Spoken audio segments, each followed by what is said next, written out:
afternoon, ladies and gentlemen. Welcome to another Propagandacast State of the Balance. We've now had a month to go with the new patch and how things looking. Also, just a note that this is not going up in April because, despite it being April, internet kind of crapped on my island. So, bit of a delay there. Anyways, what's the state of the balance after the Brit buffs? And, well, not much else technically really changing in terms of balance changes. That's sort of the hint there. I mean, let's start out with the British. They've definitely seen a surge there since they pushed the entrance sections more or less back to the point where we were before. They were nerfed just for the additional things now being also good. So, it's just kind of led to, like, infantry sections being spammed again in great numbers, blobs, all that stuff. Like, effectively, they just sort of made one step forward, two steps back. With that one, like, it's been a bit push-to-fight. They can be beaten, they can be defeated, but overall, it's tedious, it's not very fun, and it's not very interesting having to come to deal with just swarms of British infantry. They can just walk over some of the Wehrmacht, mostly standard infantry. The Oberkommand Command is also struggling with it, so it's not a particular great move there by Reading in particular, since again, like, at the very least, if they really were insistent in pushing the section as to where, they should at least nerf something like the ACs. There's more room for the Wehrmacht to come up with counters to them that isn't your light vehicle base, because again, those get shut down by the AC Mat 3 being incredibly efficient at it. Like, there was clearly a bit of a disconnect there going on when they buffed the British infantry section. Again, as I suggested, they should have buffed something else, like the Vickers could have been made better. That'd have been a great move. Or, you know, look to some other changes here and there. But they just kind of went hard in the section spot, you know, not that long ago, having nerfed them because it was just old spam and blobs. And guess what? We're back to spam and blobs after they buffed the sections. So, yeah, not the best move there by Relic. And overall, I mean, Commandos, Vanguard, all that sort of stuff. There's probably particular ones with just, like, you know, mass assaults. And mobile assault is also back since again, you just spam and bomb a sections, bunch of sections, buff them. Maybe you can get grenades and just run them straight at the opponent. You can even, like, clear out machine guns at times with a bit of good luck head on by doing this. Overall, not really a great move, and Relic really should have been seeing that one coming. Definitely a thumbs down to Relic on the Brit buffs. Again, I'm in no way disputing that they needed buffs, but what I am saying is they absolutely took the wrong route in buffing the Brits. That was just an absolute no-go.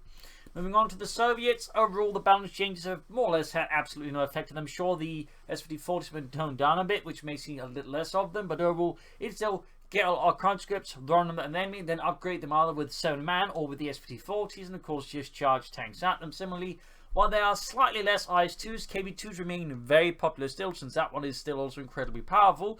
And the IS-2, of course, in team games also remains very potent. So effectively, whatever, in air quotes, nerfs they apply to the Soviets really didn't have a major effect. So yeah, no big changes there either.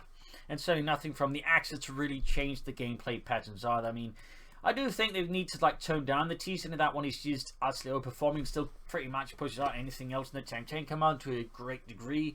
So I feel like the T-70 either needs to be more expensive, needs to be slow to build, a bit like how they did it with the Lux, or just, like, needs to be less efficient in some manner. That, or they need to, like, you know, improve German light vehicles to some degree against it. Like, there needs to be some shift in gameplay pattern there, because right now it's just repetitive. It just allows the Soviets to easily cruise into late game, where they've increasingly buffed into also being very strong. Like, it's like they just increasingly have very few weaknesses. Meanwhile, other factions like the Wehrmacht have notable weaknesses in comparison. So it's just the Soviet balancing doesn't quite add up, and something has to give there, I think. Looking at the Americans, similarly, well, with the Soviets, got motor, shock rifle, Guard rifle, all that stuff, you know, is more or less the common stuff there's before. And of course, urban defense is very popular, so installing into the KB2 is very good. Line to tank guns and whatever is also quite potent. KB2, in fact, may need to be slightly toned down in some way. Just slightly, again, not a big one, but just slightly toned down. Back to the Americans, not much has changed there. I mean, pack cards, of course, remain really great. And I'm particularly seeing high usage in team games, since it's quite easy there due to the maps being poorly designed to just abuse them. And of course, anti-aircraft tactics all remain popular there, whereas in 1v1s, it's more the platoon command post, though there's still some with half tracks and whatnot. Recon support remains very popular, partly because you just airdrop in pack houses, which of course is still great in 1v1, just not as easily abused, I would say, in 2v2 games. Overall, Stuarts, of course, remain popular as well. Obviously, most allied-like tanks, vehicles in that sense, are quite popular due to being quite potent and somewhat tricky for the Germans to deal with due to being able to absorb 3 hits, which really just makes anti-tank weapons like the anti-tank guns a little less impressive against them. But I mean, the Americans are probably something more close to balance. Even then, they probably should still tone down the rifle a bit after those previous buffs they applied. Pershings, are seeing less and less usage, but again, there's just so many other things they can go for, so it's not like it's a big loss for them. The jacks remain still absolutely potent, and the nerf they applied, in air quotes nerf, really didn't amount to anything either. I mean, that's kind of the story there with a lot of the American nerfs. A lot of the time, they don't actually do anything, so, you know, just a heads up there. I mean, beyond that, I mean, they buffed the grenades, but there's actually not been a great increase in grenade usage, partly because even if they're, like, kind of cheap now, as it turns out, you don't really need them. Like, the Americans without them are really good, so, yeah, like, it's just, you don't need grenades, I think, and they might want to tone down the rifle from that, because at this point they're going to have to make the grenades free. You actually give you resources for, you know, researching them before the Americans decide to use them. So I think that should be perhaps a slight indicator that, you know, something needs to be looked at there as well. I mean, otherwise, you know, just not much is really changing the American patterns beyond that. The playstyle is largely the same, and overall the balance changes just didn't really make much of a difference there. Neither the buffs or the nerfs. So yeah, pretty much as predicted for the most part, just nothing really changes. Moving on to the Germans for the Oberkommando West, there's certainly been a bit less ground offensive. Doctrinally, it's still mostly, you know, the same old, though. Overwatch become more popular as one of the doctrines they feel like can deal with the British, and so in that sense, there's been less Oberkommando West since they do perform poorly versus the Brits. Like the mechanized companies, or the mechanized company regiment, has been taking more usage to the looks of the Puma to help deal with some of those things, slightly compensate. But overall, I mean, the Oberkommando West in a slightly tricky position since they lack kind of the tools to more easily deal with the Brits. Like, they don't have easy access to machine guns, and the flak half-track is easily shut down by the AC. Again, AC, a bit of a problem unit in the current state of affairs. Otherwise, there's not really any major change, except, again, less Command Tigers. There's more Panzerfaust and Panther in response. The Panther's still sort of marginally good within the Oberkommando West, but even then, like, you generally just want a bunch of Panzerfaust. You need to deal with heavy armor. You generally just want to go for Yak Panzers. Oberstein, I think, a continuing overlooked unit within the Oberkommando West. I think a lot more would do better if they just went for like a couple of them. They do pack a hell of a punch versus the average Allied player, and particularly utilised well. So probably some things that could be done with some small buffs here and there, maybe some minor changes to improve the Oberkommando West. But I think part of the issue is just, again, the British are just very good at just denying the Oberkommando West what it does. Partly, again, the infantry section is being pushed too hard. Finally, moving on to the Wehrmacht, while there has been a slight surge in heavy panzer corps here and there, the ultimate result is it's not making any difference. Like, the Sturmpanzer, sure, it's slightly tougher, but in most cases that makes no difference. The Panzerwerfer is still junk, and the Panther is still way too expensive, way too costly, and way too inefficient for what it does. Like, the problem is, it's still effectively an overcosted Panzer IV, because the terrain advantage doesn't mean anything in most cases, because Allied anti-tank and tank destroyers don't matter to that, of course.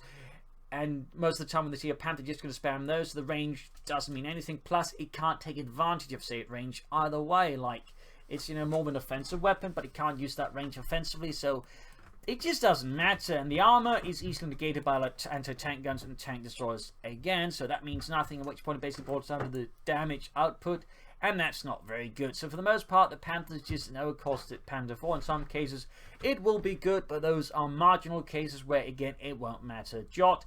And the problem is, even in those cases, you'd probably just better off going for a bunch of Stugs and regular Panzer IVs instead.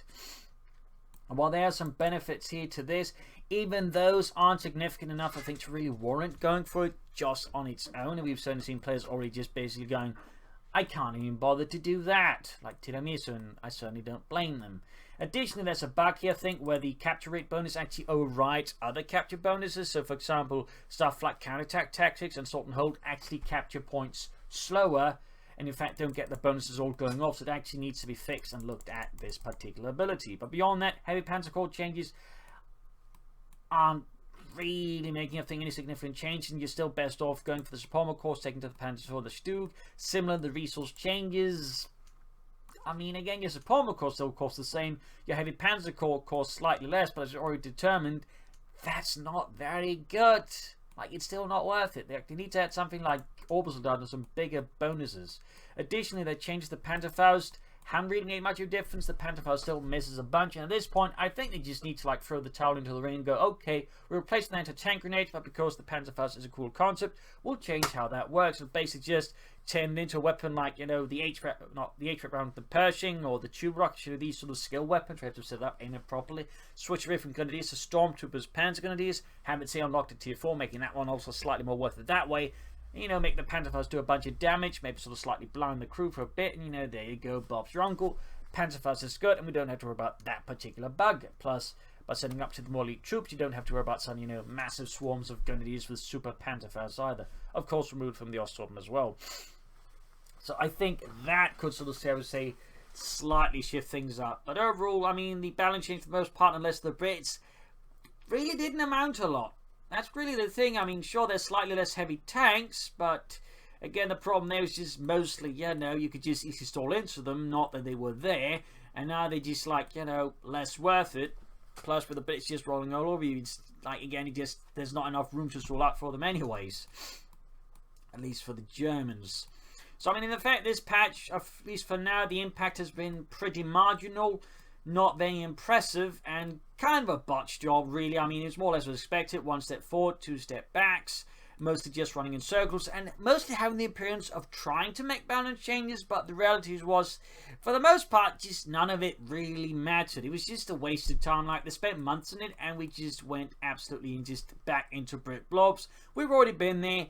It wasn't fun.